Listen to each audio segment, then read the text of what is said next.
let me know when you're ready. Okay, just want to make sure someone else can see at the same time. Okay, so I also want to recognize the great work by the teachers. I'm looking forward to meeting with my daughter's teachers next week. We've reached the end of the first trimester for ACES, so for the ACES parents out there, you'll be seeing some progress, I'm sure.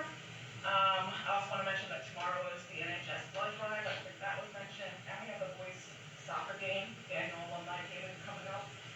Thanksgiving, so that seems like it's fun. But I don't know, I'm not boys soccer, but that looks fun. Anyway, I forgot to introduce myself. I'm Suzanne Johnson, Littlestown resident, and my child attends school in this district.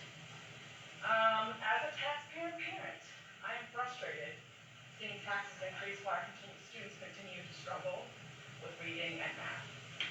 When Superintendent Bigger was here, knowing that we were going to be spending all this money on the building projects, his goals were to achieve cost savings through the building consolidations by reducing positions, although I don't think that meant classroom positions, I think he meant in administration.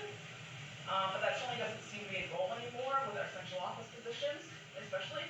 Like, for example, tonight he ordered revised position descriptions on tonight's agenda, and other positions, including the full-time maintenance administrative assistant and the second security officer for the building project.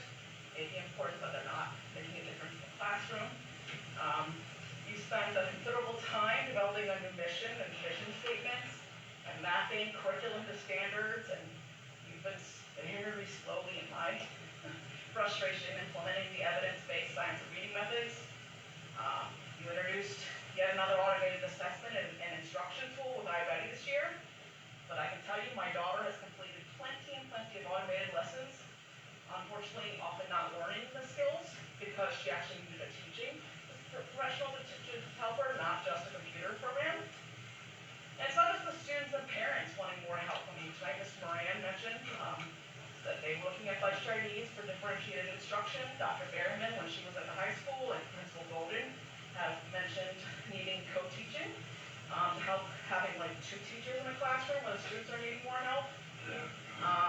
At this moment, or at this month's curriculum meeting, I also was very frustrated and disappointed in the lack of support for our MAMS teachers and education professionals who developed the elective catalog based on assessing student interests, career development needs, and reviewing enrollment in the current MAMS elective courses. While I agree with the committee's recommendation to move all the electives forward, I strongly disagree with changing course titles or descriptions, taking the opinion of one board member over the professional experience of our educators. Will this lack of support for our education professionals maintain our high-quality teachers at MAMS when we're already seeming to struggle with this challenge? I believe we're also struggling with keeping support staff, especially bus and van drivers, yet we're proposing $600,000 for new buses that don't have the drivers to put in them. Perhaps the most critical investment our students need at this time is career and technical education. Despite that priority for our students and our community's workforce, you don't have any plan to allocate any of our budget surplus to the ACTI building project. That's disappointing. You're estimating that we'll have to pay $500,000 per year, over $500,000 per year for 20, 25, 30 years for the ACTI bond payments.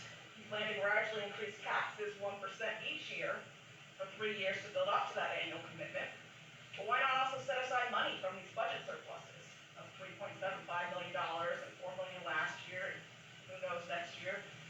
For each increment of $500,000 that you allocate to the ACTI fund, that could be one annual payment coming from money already collected instead of new tax revenue.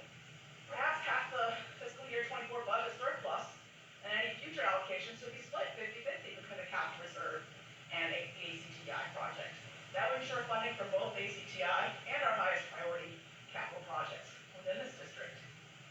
Speaking of bond payments, the public may be surprised to hear the district is already paying $4 million per year, about 10% of our budget, just for bond principal and interest payments, not for student programming or anything like that. In addition, further expensive capital projects are being proposed for the next 2 to 3 years for these buildings. Recall that last month you approved $358,000 for capital projects.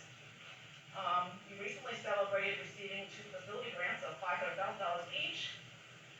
That celebration failed to mention And we've since learned that that would require up to $5.3 million from our capital reserve project for those, capital reserve fund for those projects. And tonight the board is asking